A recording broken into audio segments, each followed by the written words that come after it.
Good morning everyone.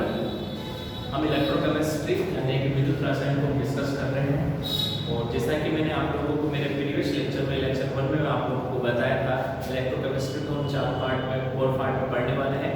Part 1, part 2, part 3 and part 4 में पढ़ने वाले हैं। हमने इलेक्ट्रोकेमिस्ट्री का पार्ट 1 स्टार्ट किया हुआ है। उस इलेक्ट्रोकेमिस्ट्री के पार्ट 1 के अंदर हम some basic concept of electrochemistry study कर रहे हैं। ठीक है, प्रीवियस लेक्चर में हमने देखा था ऑक्सीडेशन की डेफिनेशन क्या होती है, रिडक्शन की डेफिनेशन क्या होती है, इलेक्ट्रोड क्या होता है और इलेक्ट्रोड का इलेक्ट्रोकेमिस्ट्री में यूज क्या होता है। फिर हम बात कर रहे थे किसकी, चालकता की बात कर रहे थे, कंडक्टिविटी का बात कर रहे थे। इलेक्ट्रोकेमिस्ट्री में कंडक्टिविटी का रोल क्या होता है, हम उसको डिस्कस कर रहे हैं आज। ठीक है, today is very very important lecture. ठीक है, अब हम बात कर रहे हैं कंडक्टिविटी की बात कर रहे हैं। इलेक्ट्रोकेमिस्ट्री में हम कंडक्टिविटी की यानी कि चालकता की बात कर रहे हैं। ठीक है, on the basis of conductivity, चालकता को अगर आधार बनाया गया है तो on the basis of conductivity matter पदार्थ कितने भागों में डिवाइड किया हुआ है, 3 भागों में पदार्थ को हम डिवाइड करते हैं। पहले टाइप का जो पदार्थ होता है उसे कहते हैं चालक पदार्थ कहते हैं, दूसरा जो पदार्थ होता है उसे कुचालक पदार्थ कहते हैं और तीसरे टाइप का जो पदार्थ होता है उसे क्या कहा जाता है, अर्धचालक कहा जाता है या फिर सेमीकंडक्टर के नाम से जाना जाता है। ठीक है, यहाँ पे हम बात कर रहे हैं चालक पदार्थ का एग्जांपल होता है अपने नेचर के अंदर जितनी भी टाइप की जो मेटल्स होती है, all type of metals are example of conductor. जितनी भी अपने नेचर के अंदर जितनी भी टाइप की जो मेटल्स होती है वो किसके एग्जांपल होती है, चालक पदार्थों की उदाहरण होती है। या फिर हम बात करेंगे इलेक्ट्रोलाइट, विद्युत अपघट्य। विद्युत अपघट्य भी किसका उदाहरण होते हैं, चालक पदार्थों के उदाहरण में आते हैं। हम बात करेंगे कुचालक पदार्थ। कुचालक पदार्थों का एग्जांपल होता है सिंपल सा वुड यानी कि लकड़ी, ये कुचालक पदार्थ होते हैं। प्लास्टिक, ये भी क्या होता है, कुचालक पदार्थ होता है। एक स्पेशल टाइप का एक पदार्थ होता है जिसे हम फिजिक्स की इलेक्ट्रॉनिक्स की जो शाखा है उसमें हम स्टडी करते हैं, वो है सेमीकंडक्टर यानी कि अर्धचालक। और अर्धचालकों का बेस्ट एग्जांपल होता है सिलिकॉन और जर्मेनियम होता है। ठीक है, अब हम बात कर रहे हैं। ठीक है, अब यहाँ चालकता जो होती है, चालकता क्या होती है, चालकता एक पदार्थ का गुण होता है। चालकता क्या होता है, एक पदार्थ का गुण होता है, एक प्रॉपर्टी ऑफ मैटर होता है, पदार्थ का एक गुण होता है।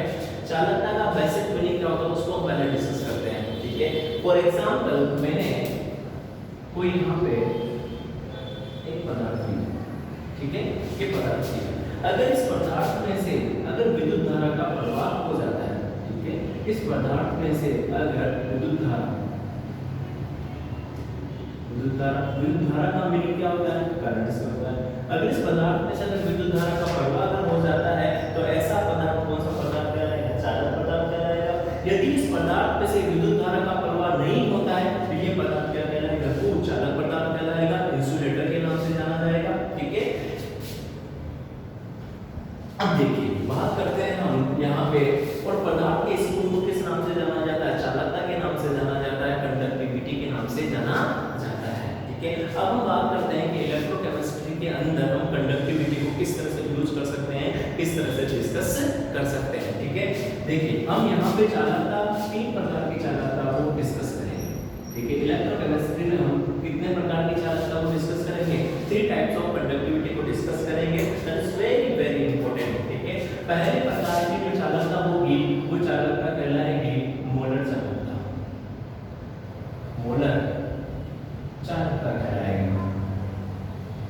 फर्स्ट टाइप की जो कंडक्टिविटी होगी उसे क्या कहा जाएगा, मोलर चालकता कहा जाएगा, मोलर कंडक्टिविटी कहा जाएगा। और इसको इंडिकेट किया जाएगा म्यू एम से। किससे किया जाएगा, म्यू एम से। और समटाइम्स कुछ टाइम हम इसे लैम्डा एम से भी इंडिकेट करेंगे। दूसरे टाइप की जो चालकता होती है उसे कहा जाता है तुल्यांकी चालकता। तुल्यांकी चालकता कहा जाता है। और तुल्यांकी चालकता दैट मींस इक्विवेलेंट कंडक्टेंस, इसे हम म्यू ई से इंडिकेट करेंगे और सम टाइम हम इसे लैम्डा ई से इंडिकेट करेंगे। यहाँ पे एम का मीनिंग होता है मोलर से, यहाँ पे ई का मीनिंग होता है इक्विवेलेंट से। तीसरे प्रकार की चालकता हम डिस्कस करेंगे, वो चालकता होगी विशिष्ट चालकता। क्या होगी, विशिष्ट चालकता होगी, विशिष्ट चालकता होगी। ठीक है, और विशिष्ट चालकता को हम कप्पा से इंडिकेट करेंगे। किससे इंडिकेट करेंगे, कप्पा से इंडिकेट करेंगे। यहाँ पे इलेक्ट्रोकेमिस्ट्री में 3 टाइप की चालकता पढ़ेंगे, एक तो मोटर चालकता पढ़ेंगे, तुल्यांकी चालकता पढ़ेंगे और एक विशिष्ट चालकता को यहाँ पे डिस्कस करेंगे। जनरली चालकता कंडक्टिविटी दो टाइप की होती है, ठीक है। जनरली कंडक्टिविटी कितने टाइप की होती है? दो टाइप की कंडक्टिविटी होती है। एक तो होती है धात्विक चालकता जो धातुओं के द्वारा दर्शाई जाती है, और एक चालकता होती है जिसे विद्युत अपघटनीय चालकता इलेक्ट्रोलाइटिक कंडक्टेंस कहा जाता है, जो कि किसके द्वारा दर्शाई जाती है? विद्युत अपघट्य के द्वारा दर्शाई जाती है। इलेक्ट्रोकेमिस्ट्री में, विद्युत रसायन में हम केवल इलेक्ट्रोलाइटिक कंडक्टेंस यानी कि विद्युत अपघटनीय चालकता को ही डिस्कस करेंगे। यहाँ पे हम धात्विक चालकता को डिस्कस नहीं करेंगे, क्योंकि धात्विक चालकता किसके द्वारा दर्शाई जाती है? धातुओं के द्वारा दर्शाई जाती है। और यहाँ पे हम इलेक्ट्रोकेमिस्ट्री में विद्युत अपघट्य के द्वारा दर्शाई जाने वाली चालकता को क्या करते हैं? डिस्कस करते हैं। लेकिन फिर भी मैं आप लोगों के सामने धात्विक चालकता और विद्युत अपघट्य चालकता दोनों के बीच में डिफरेंस करूंगा। पहले मैं आप लोगों को धात्विक चालकता यानी कि मेटालिक कंडक्टेंस को समझाऊंगा, फिर उसके बाद में आप लोगों को विद्युत अपघट्य चालकता को समझाऊंगा, फिर दोनों के बीच में हम डिफरेंस देखेंगे, ठीक है। फिर बाद में हम विद्युत अपघट्य चालकता को तीन भागों में क्लासिफाई करेंगे। First is the molar conductivity, second is the equivalent conductivity, और third is the specific conductivity, जिसे विशिष्ट चालकता के नाम से भी जाना जाएगा, ठीक है। फिर हम फैक्टर इफेक्टिंग कंडक्टिविटी देखेंगे, यानी कि चालकता को प्रभावित करने वाले कारक देखेंगे, जिसमें हम ताप का प्रभाव देखेंगे, जिसमें हम तरंगता के प्रभाव को हम इफेक्ट ऑफ डाइल्यूशन को डिस्कस करेंगे। Now I am going to discuss conductivity. There are two type of conductivity. First is the metallic conductivity और second is the electrolytic conductivity. पहले प्रकार की जो चालकता होगी वो होगी धात्विक चालकता, और दूसरे प्रकार की जो चालकता होगी वो चालकता होगी विद्युत अपघटनीय चालकता। मैं दोनों के बीच में आप लोगों के सामने डिफरेंस करके बता रहा हूँ, ठीक है। यहाँ तक आई थिंक आप लोगों को यहाँ तक का पूरा मैटर समझ में आ गया होगा, ठीक है।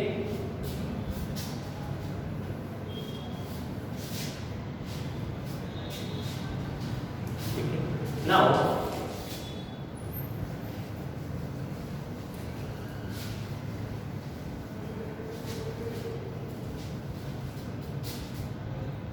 see,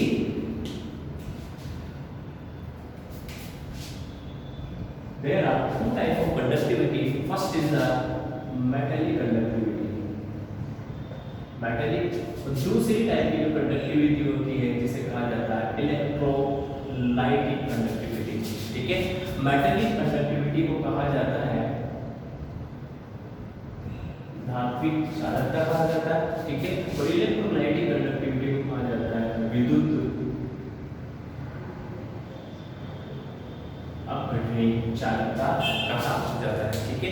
दोनों के बीच में, दोनों की कंडक्टिविटी के बीच में मैं आप लोगों को सामने डिफरेंस करके बताता हूँ। मैं आप लोगों को फिर कहना चाहता हूँ इलेक्ट्रोकेमिस्ट्री में मेटालिक कंडक्टिविटी का कोई रोल नहीं होता है। इलेक्ट्रोकेमिस्ट्री में किस प्रकार की चालकता को पढ़ा जाता है, किस चालकता को स्टडी किया जाता है? इलेक्ट्रोलाइटिक कंडक्टिविटी को, विद्युत अपघटनीय चालकता को डिस्कस किया जाता है, ठीक है। Now there are some differences between metallic conductivity and electrolytic conductivity. First, देखिए धात्विक चालकता किसका गुण होता है? धातुओं का गुण होता है। धात्विक चालकता किसका गुण होता है? धातुओं का गुण होता है, ठीक है। समस्त प्रकार की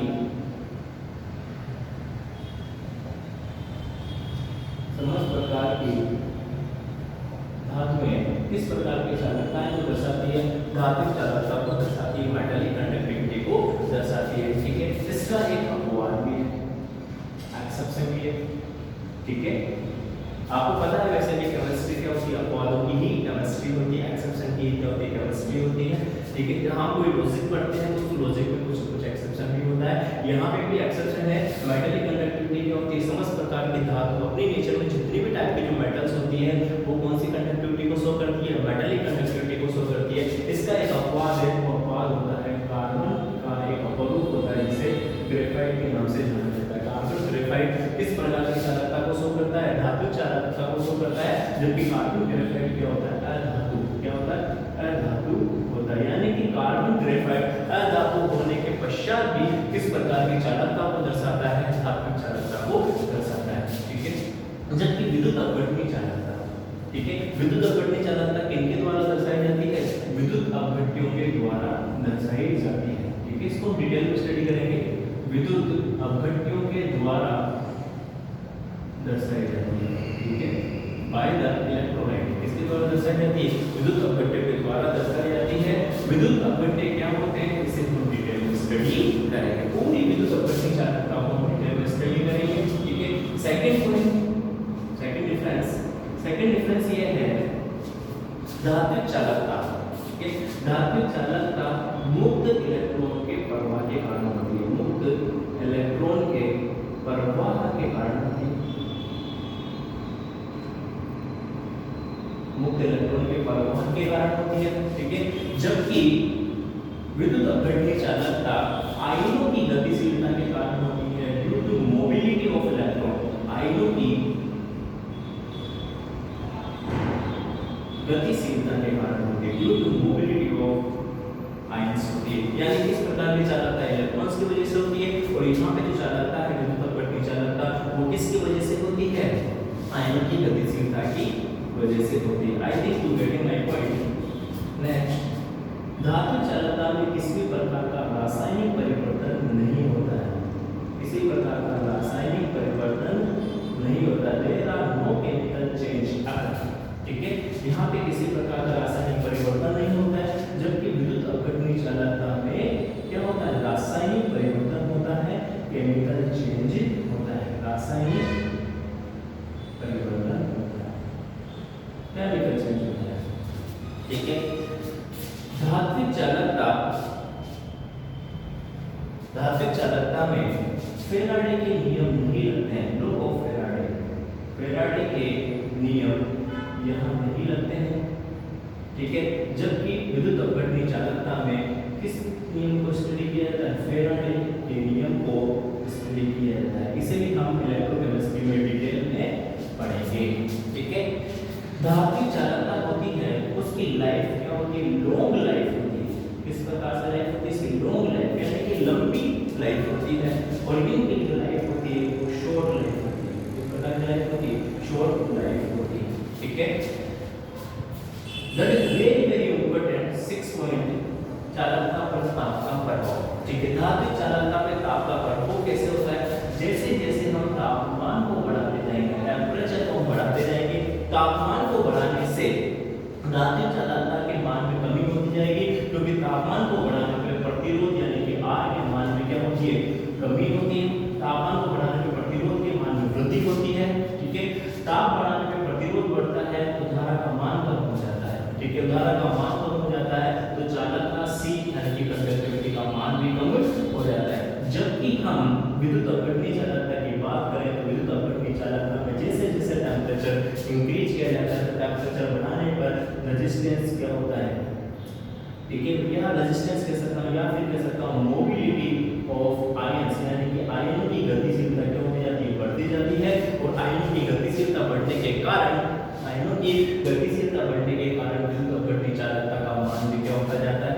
बढ़ता चला जाता है। That is very very important. 6 number का जो पॉइंट है बहुत ही इंपॉर्टेंट पॉइंट होता है, जिसे हम बाद में डिस्कस करेंगे डिटेल में, ठीक है। यहाँ पे मैंने आप लोगों को धात्विक चालकता और विद्युत अपघट्य चालकता में डिफरेंस बताया है। समस्त प्रकार के धातुएं, यहाँ पे विद्युत अपघट्य मुक्त इलेक्ट्रॉन के प्रवाह के कारण आयनों की गतिशीलता के कारण there are no chemical change, ठीक है। यहाँ पे केमिकल चेंज होते हैं, फेराडे के लॉ यहाँ पे एप्लीकेबल नहीं होते हैं, और यहाँ पे फेराडे के नियम एप्लीकेबल होते हैं।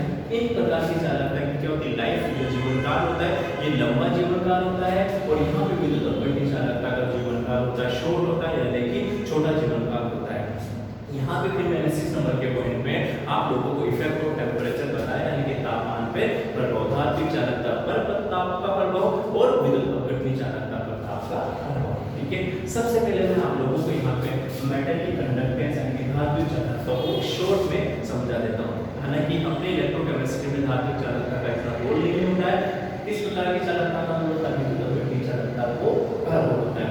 लेकिन विद्युत अपघट्य चालकता को समझने के लिए पहले किस प्रकार की चालकता को थोड़ा समझना जरूरी है? धात्विक चालकता को समझना जरूरी है, मेटलिक कंडक्टेंस को समझना जरूरी होता है, ठीक है।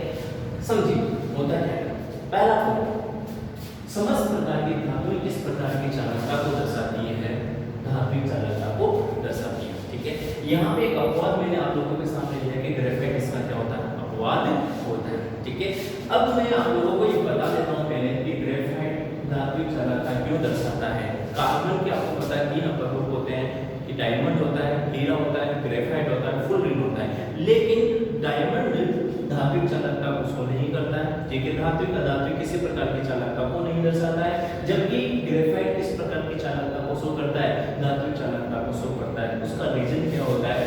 उसका रीजन ये होता है कि ग्रेफाइट के अंदर क्या पाया जाता है? मुक्त इलेक्ट्रॉन पाया जाता है। क्या पाया जाता है? मुक्त इलेक्ट्रॉन पाया जाता है, जबकि डायमंड के अंदर, हीरे के अंदर मुक्त इलेक्ट्रॉन नहीं पाया जाता है, विस्थानीकृत इलेक्ट्रॉन नहीं पाया जाता है, डीलोकलाइज्ड इलेक्ट्रॉन नहीं पाया जाता है। इस वजह से ग्रेफाइट डायमंड विद्युत ये धात्विक चालकता को शो नहीं करता है, जबकि ग्रेफाइट क्या करता है? धात्विक चालकता को शो करता है। मैं आप लोगों के सामने ग्रेफाइट को और डायमंड को कंपेयर करके बता देता हूँ। ठीक है, देखिए होता क्या है, कार्बन का डायमंड जो एलोट्रोप होता है, डायमंड जो अपरोप होता है, वो त्रिविमीय चालक के रूप में होता है, और वहाँ पे जो संकरण होता है वो sp3 संकरण होता है, sp3 हाइब्रिडाइज होता है। ठीक है, sp3 हाइब्रिडाइज इस प्रकार से होता है, कार्बन कार्बन कार्बन, फिर कार्बन कार्बन कार्बन कार्बन। इस तरह से स्ट्रक्चर किसकी होती है? डायमंड की स्ट्रक्चर होती है। किसकी स्ट्रक्चर होती है?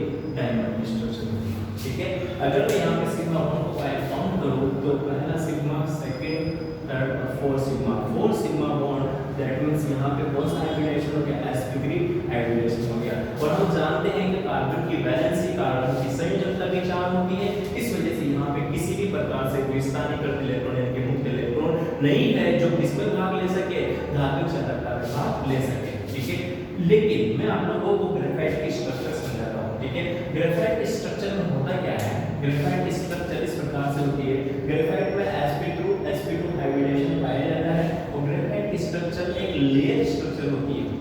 ठीक है, और लेयर स्ट्रक्चर होने की वजह से यहाँ पे फर्स्ट सिग्मा, ठीक है, यहाँ पे पहला बॉन्ड सिग्मा बॉन्ड होता है, सेकंड बॉन्ड पे सिग्मा बॉन्ड होता है, थर्ड बॉन्ड में यहाँ पे सिग्मा बॉन्ड होता है। ठीक है, और ये भी किससे अटैच रहते हैं? कार्बन कार्बन से अटैच रहते हैं, इस तरह से अटैच रहते हैं।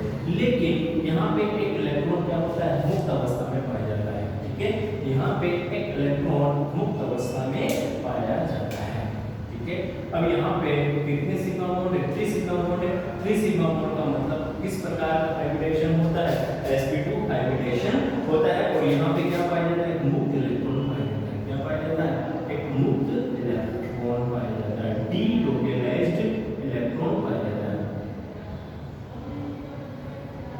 डीलोकलाइज्ड इलेक्ट्रॉन पाया जाता है। और यही डीलोकलाइज्ड इलेक्ट्रॉन क्या करता है?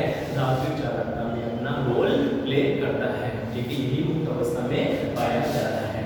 ठीक है, इस वजह से ग्रेफाइट क्या करता है? विद्युत चौकट की धात्विक चालकता को शो करता है अधातु होने के पश्चात भी। ठीक है, आई थिंक ये पॉइंट आप लोगों को समझ में आ गया होगा। ठीक है, अब मैं बात करता हूँ आप लोगों से समस्त प्रकार के धातु में धात्विक चालकता को क्यों शो करती है। ठीक है, उसको समझते हैं। देखिए होता क्या है,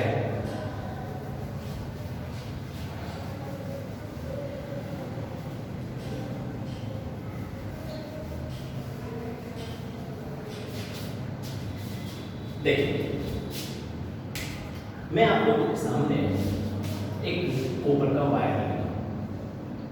मैं आप लोगों के सामने एक कॉपर का वायर, ठीक है, आपको पता है कॉपर क्या होती है? मेटल होती है, धातु होती है।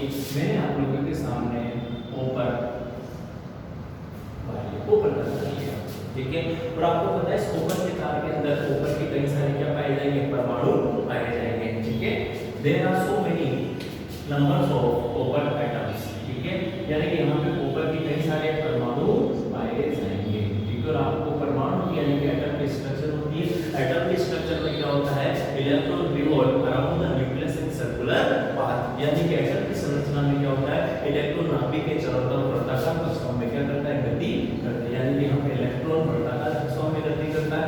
यहाँ पे इलेक्ट्रॉन हर एटम के अंदर इलेक्ट्रॉन क्या करता है? नाभिक के चारों तरफ वृत्ताकार कक्षाओं में गति करता है। ठीक है, यहाँ पे इलेक्ट्रॉन नाभिक के चारों तरफ वृत्ताकार कक्षाओं में गति तो कर रहा है, लेकिन यहाँ पे इलेक्ट्रॉन की गति किस प्रकार की नहीं है? मुक्त अवस्था में नहीं है। और जब तक इलेक्ट्रॉन मुक्त अवस्था में गति को नहीं दर्शाएगा तब तक क्या नहीं करेगा? धात्विक चालकता को नहीं शो करेगा, दर्शाएगा नहीं। ठीक है। तो यहाँ पे भी कॉपर का वायर किस प्रकार की चालकता को नहीं दर्शाता है, धात्विक चालकता को नहीं दर्शाता है। जैसे कि हम लोग देखते हैं कि मार्केट के अंदर कॉपर का वायर है, उनसे टच भी कर लेते हैं तो उसके अंदर करंट फ्लो नहीं होता है। करंट फ्लो नहीं होने का रीजन ये होता है कि उसके अंदर इलेक्ट्रॉन तो है, इलेक्ट्रॉन रिवॉल्व भी कर रहा है, वर्ताकार पथ में गति भी कर रहा है, लेकिन इस प्रकार की गति नहीं हो जिसकी मुक्त अवस्था में गति नहीं हो रहा है। यहाँ पे क्या हो रही है, बंधित अवस्था में इलेक्ट्रॉन की गति हो रही है। ठीक है। अब इस कॉपर के वायर के अंदर मुझे करंट फ्लो करना है।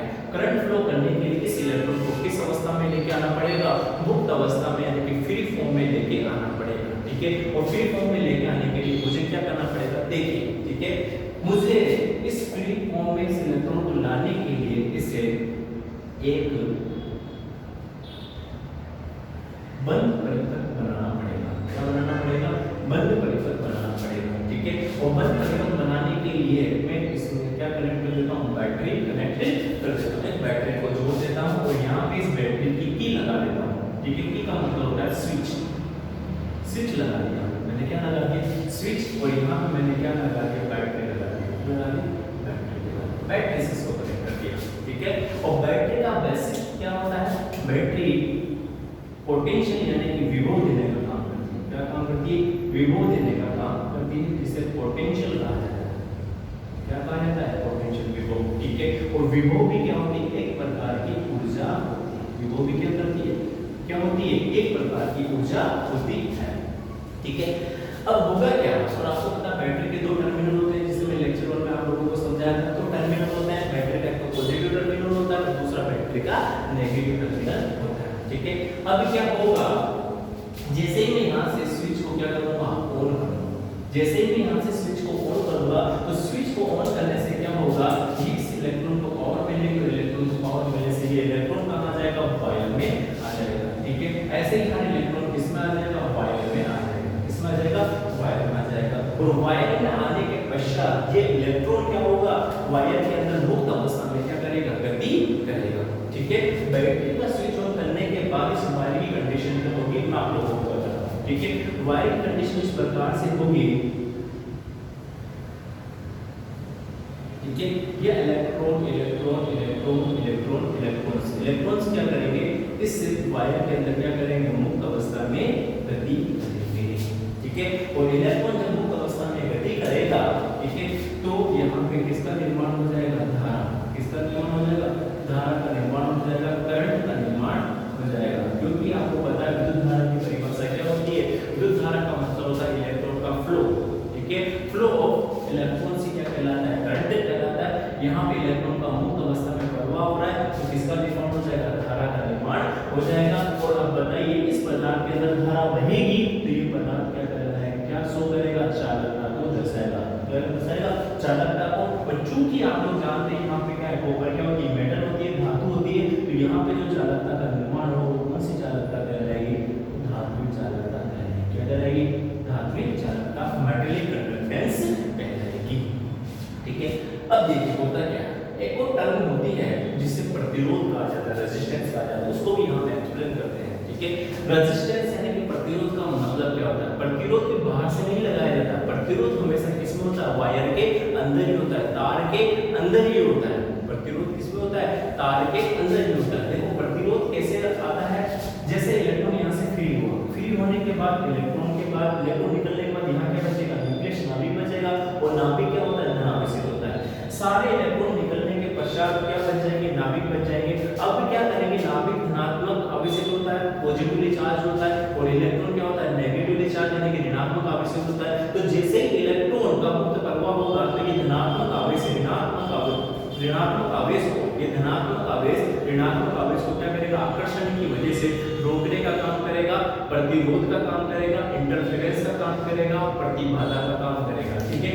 यानी कि इन इलेक्ट्रॉन का जो मुक्त प्रवाह होगा, उस इलेक्ट्रॉन के मुक्त प्रवाह में किसका काम करेगा, अवरोध का काम करेगा। किसका काम करेगा, अवरोध का काम करेगा। ठीक है। और इसी अवरोध को क्या कहा जाता है, प्रतिरोध कहा जाता है। क्या कहा जाता है, प्रतिरोध कहा जाता है। और प्रतिरोध की सिंपल सी डेफिनेशन यही होती है कि धारा के प्रवाह में अवरोध को ही क्या कहा जाता है, प्रतिरोध कहा जाता है, जिसे रेजिस्टेंस के नाम से जाना जाता है। It is very very important term. इस रेजिस्टेंस को हम विद्युत अपघटन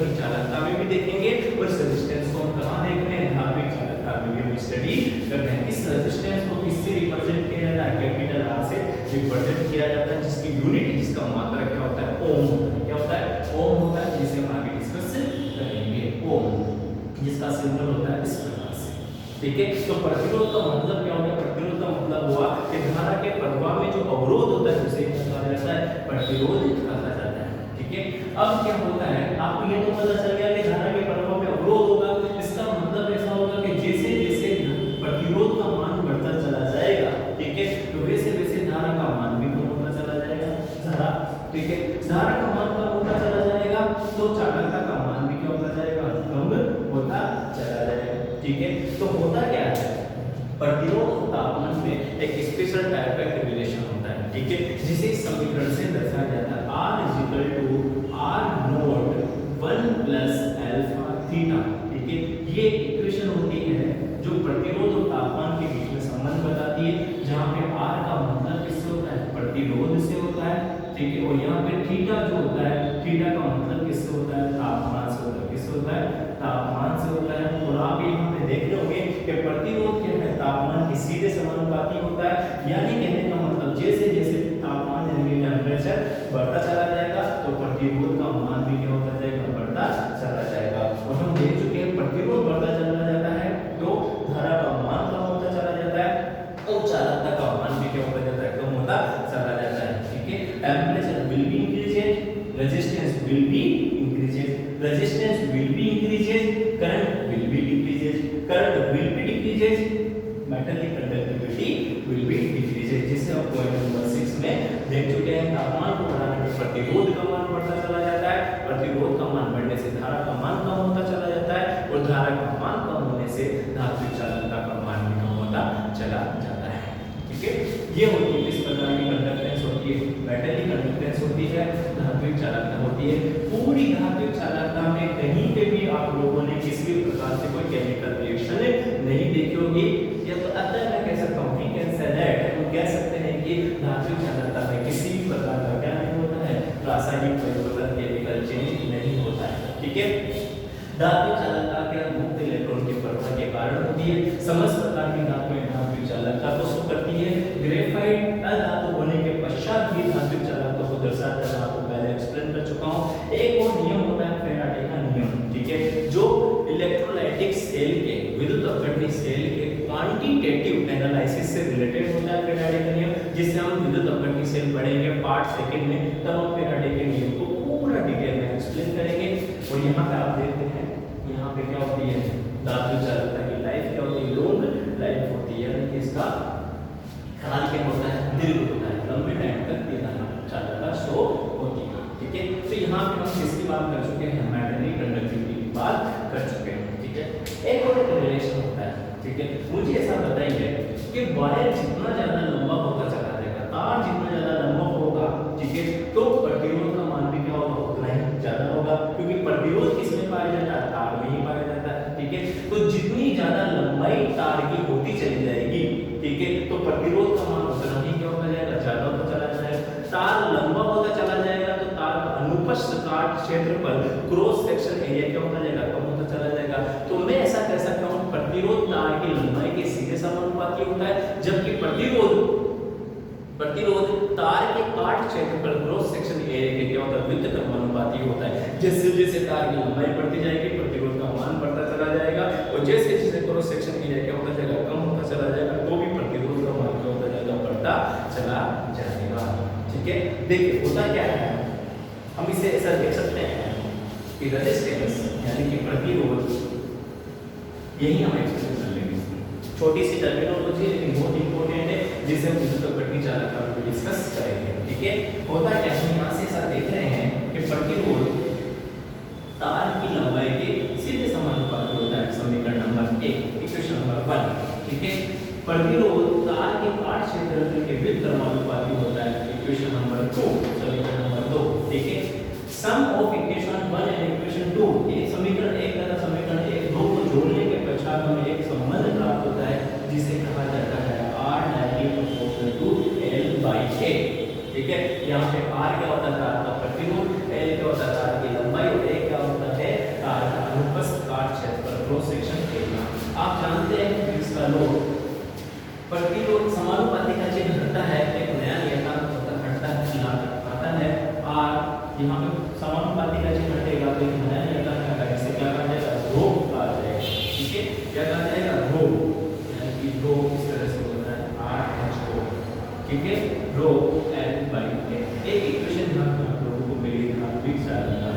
ठीक है, यहाँ पे आता है प्रतिरोध होता है, L तार की लंबाई होती है, एक अनुप्रस्थ काट क्षेत्रफल होता है और रो को क्या कहा जाता है, विशिष्ट प्रतिरोध के नाम से जाना जाता है। किसके नाम से जाना जाता है, विशिष्ट प्रतिरोध के नाम से जाना जाता है, स्पेसिफिक रेजिस्टेंस के नाम से जाना जाता है, या फिर इसे प्रतिरोधकता भी कहा जाता है, रेजिस्टिविटी के नाम से भी जाना जाता है। इसे हम विद्युत अपवर्ती चालकता में डिस्कस करेंगे। ठीक है, तो इस पूरी कहानी का मतलब यह है कि प्रतिरोध हमेशा कहाँ होता है, वायर के अंदर ही होता है। तभी कहा जाता है ऐसा कोई तार नहीं जिसका कोई आर नहीं। आर का मतलब क्या हुआ, प्रतिरोध, यानी कि ऐसा कोई तार नहीं है जिसका कोई क्या नहीं हो, आर नहीं, यानी कि प्रतिरोध नहीं है, क्योंकि प्रतिरोध हमेशा किसमें होता है, तार में ही होता है। अरे ऐसा कोई तार नहीं जिसका कोई आर नहीं, तार है तो आर है, वरना तार बेकार है। ठीक है, तो एक सिंपल सा मेटल कंडक्टेंस की धार्मिक चालकता को हम डिस्कस कर चुके हैं। ठीक है, अब हम बात करते हैं इसकी विद्युत अपवर्ती चालकता की बात करते हैं, और विद्युत अपवर्ती चालकता किनके द्वारा दर्शाई जाती है, विद्युत अपवर्तियों के द्वारा दर्शाई जाती है। ठीक है, तो इस विद्युत अपवर्ती चालकता को आगे बढ़ने से पहले हमें यह तो पता होना चाहिए कि विद्युत अपवर्त्य क्या होते हैं। ठीक है, और जब पूरी विद्युत अपवर्ती चालकता को हम पढ़ लेंगे तो विद्युत अपवर्ती चालकता के प्रकार को भी हम देखेंगे, तुल्यांक चालकता को, मोडल चालकता को, विशिष्ट चालकता को हम स्टडी करेंगे। सबसे पहले हम देखते हैं कि विद्युत अपवर्त्य क्या होता है। ठीक है, देखिए आई थिंक आप एंजॉय कर रहे होंगे इलेक्ट्रोकेमिस्ट्री को। ठीक है, अब हम बात करते हैं इलेक्ट्रोलाइटिक कंडक्टेंस, विद्युत अपवर्ती चालकता की बात कर रहे हैं। ठीक है, विद्युत अपवर्ती चालकता को पढ़ने से पहले हमें किसको पढ़ना जरूरी है, विद्युत अपवर्त्य को पढ़ना जरूरी है। चालकता इलेक्ट्रोकेमिस्ट्री का बहुत इंपॉर्टेंट लेक्चर होता है, बहुत वेरी इंपॉर्टेंट लेक्चर है इलेक्ट्रोकेमिस्ट्री, जो इलेक्ट्रोकेमिस्ट्री का बेसिक तैयार करता है। हम इलेक्ट्रोकेमिस्ट्री का पार्ट 1 स्टडी कर रहे हैं, और पार्ट 1 हम किसको पढ़ रहे हैं, विद्युत अपवर्ती चालकता को पढ़ रहे हैं। ठीक है, यहाँ पे अगर मैं विद्युत अपवर्त्य लिख दूं तो मुझे ऐसा नहीं लगता आप लोगों को प्रॉब्लम होगी। विद्युत अपवर्त्य चालकता में भी कौन सी चालकता, विद्युत अपवर्त्य चालकता, इलेक्ट्रोलाइटिक कंडक्टेंस। ठीक है, देखिए होता क्या, विद्युत अपवर्त्य चालकता को पढ़ने